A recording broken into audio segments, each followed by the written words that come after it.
CI గారు శ్రీధరరావు గారు, ధర్మసార SI 1 John బాషా గారు ఇద్దరు గారు కావలసుకొని నా మీద కక్ష సాధింపు చర్య తీసుకుంటున్నారు.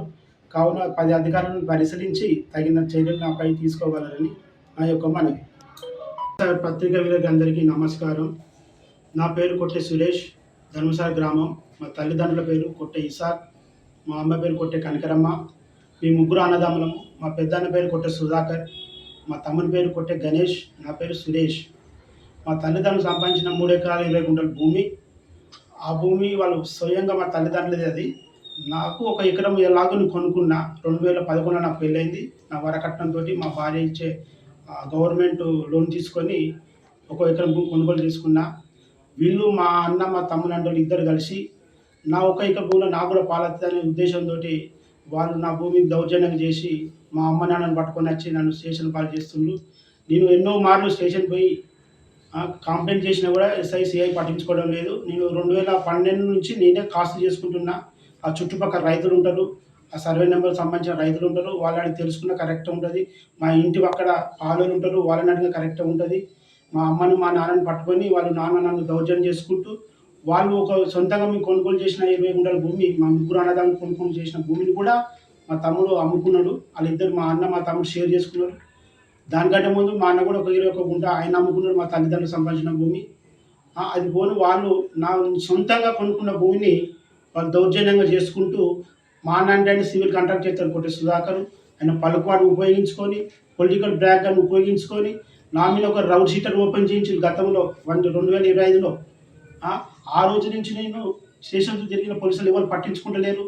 ఆ రోజు జాన్ బాషా సార్ ఉండే, ప్రవీణ్ సిఐ ఉండే. ఆ క్రమంలో నేను ఏసీబీ గారికి అప్లికేషన్ ఇచ్చిన.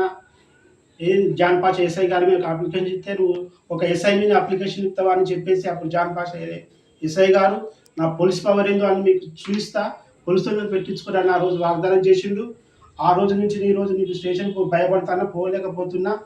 ఈ క్రమంలో మళ్ళీ నేను మొన్నదాకా దున్నుకున్నా. మన ఈ వానాకాలం చేసుకునేదానికి పోతే మా అన్న మా తమ్ముడు వచ్చి ఆ నారుని డిస్టర్బ్ చేసిండు.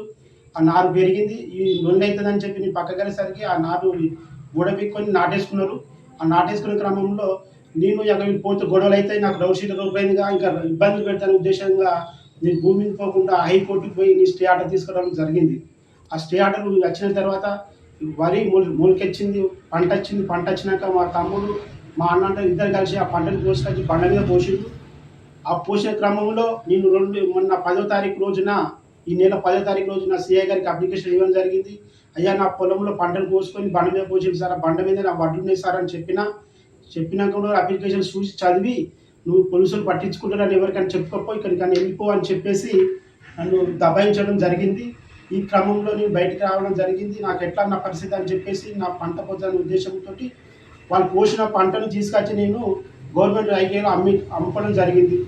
రైతుగా నేను తీసుకొని అమ్ముకునే క్రమంలో నా వడ్లు ఎత్తుకపోయిందని చెప్పి మా అమ్మతోటి, మా తల్లిదండ్రులు ఆస్తానే ఉద్దేశంతో మా అమ్మను మా నాన్నని తీసుకొని పోలీస్ స్టేషన్ అప్లికేషన్ మా అమ్మ నాతో ఇప్పించుండు. కొట్టే సుధాకర్, కొట్టే గణేష్, మా అన్న మా తమ్ముడు వీళ్ళిద్దరు కలిసి నన్ను నానా ఇబ్బంది పెడుతుండ్రు. ఈ రోజుకు కూడా సిఐ గారు ఎస్ఐ గారు వీడి మీద దొంగ కేసు పెట్టాలి, వీడికి రౌడ్ షీటర్ అని చెప్పి బెదిరిస్తుండ్రు. ఏ దాంట్లోకి నువ్వు ట్రాక్టర్కి తీసుకొచ్చి పోషణ అని చెప్పి వాళ్ళని భయభ్రాంతులకు గురి చేస్తుండ్రు అని ఈ రకంగా నేను చాలా ఇబ్బంది పెడుతుంది. కాబట్టి పత్రిక ద్వారా నేను విన్నపించుకుంటూ వాళ్ళకి తగిన విధంగా అధికారుల దృష్టికి పోవాలనే ఉద్దేశంతో మీ దగ్గరికి రావడం జరిగింది. మీరు అందరూ తగిన న్యాయం చేయగలరని నా యొక్క మనవి తెలియజేసుకుంటున్నాను. పత్రిక మీకు ఇంకొక విషయం, ఈ రోజు మళ్ళీ ఏంటంటే ఈ రోజు నుంచి కూడా మా తల్లిదండ్రులకు తిండి పెట్టడానికి చెప్పేసి మా అన్న మా తల్లిదండ్రుల విషయంలో కూడా మా అన్నయ్య కొట్టే సుధాకర్, గణేష్ కలిసి నా మీద కక్ష సాధింపు చేయాలనే ఉద్దేశంతో కలెక్టర్ దగ్గరికి పోయి అప్లికేషన్ పెట్టింది. ఏమని మా తల్లిదండ్రులకు వీరు తిండి పెడతారని చెప్పి మా అమ్మాయి వాళ్ళు రాయించి వీళ్ళు రౌడ్ షీటర్, వీరు దొంగ, వీళ్ళు పెళ్ళిన గవర్నమెంట్ ఉద్యోగం, వీళ్ళు తల్లిదండ్రులకు తిండి పెడతారని చెప్పి మా తల్లిదండ్రులను మోసం చేసి తీసుకొని కలెక్టర్కి అప్లికేషన్ ఇస్తే కలెక్టర్ గారు మాకు ఆర్డీఓ ఇన్ఛార్జ్ ఇస్తే ఆర్డీఓ గారు మళ్ళీ తహసీల్దార్, ధర్మసార తహసీల్దార్ గారి ఎంక్వైరీ చేసిన తర్వాత మాకు కౌన్సిలింగ్ ఇస్తే ప్రతి నెల ఈ ముగ్గురు కొడుకులు కాబట్టి నెలకు 3,000 ఇవ్వాలని చెప్పి ఆ రోజున్న ఆర్డీఓ రమేష్ రాథోడ్ గారు ఇచ్చిన మాట ప్రకారం ప్రతి నెల నేను 3,000 పంపిస్తున్నా. దీనికంటే ముందు నా పెళ్ళైన కాంచెల్లి ప్రతి నెల 3,000 ఇంటికి చర్చించడం జరిగింది. వీళ్ళు కుట్రపూరితంగా ఇయ్యాలనే ఉద్దేశంతో నన్ను మీద కక్ష సాధింపు చేయాలని ఉద్దేశం ఇయ్యలేదని మా అమ్మ నాన్న తిని కూడా అబద్ధం ఆడించింది వీళ్ళతోటి. కాబట్టి నేను ప్రతి నెల ప్రూఫ్ ఉన్నాయి. ప్రతి 6 నెలల కంచెల్లి ఆ జడ్జిమెంట్ ఆర్టీఓ జడ్జిమెంట్ వచ్చిన కంచెల్లి ప్రతి నెల 3000 ఇచ్చుకుంటున్నా. మనీ ఆర్డర్ చేస్తున్న ప్రతి నెల ఆ పైసలు కూడా ఇంటికి పోతాయి. సంతకాలు తీసుకుని వస్తారు. వాళ్ళు బ్యాంక్ పోవాల్సిన పని లేదు. వాళ్ళు ఇక్కడ వాళ్ళు డైరెక్ట్ వాళ్ళ చేతికే పోతాయి పైసలు. వాళ్ళు ఏం మూతలో పెడతారు. ప్రతి నెల ఇస్తున్నాం. ప్రతి నెల 3000 రూపాయలు మనీ ఆర్డర్ ద్వారా పంపిస్తున్నా. ఈ మీడియా వాళ్ళకి తెలియపరచుకుంటున్నా. మీరు నాకు తగిన చర్యలు వాళ్ళ మీద తీసుకొని నాకు తగిన న్యాయం చేయగలరని విన్నపం చేసుకుంటున్నాను.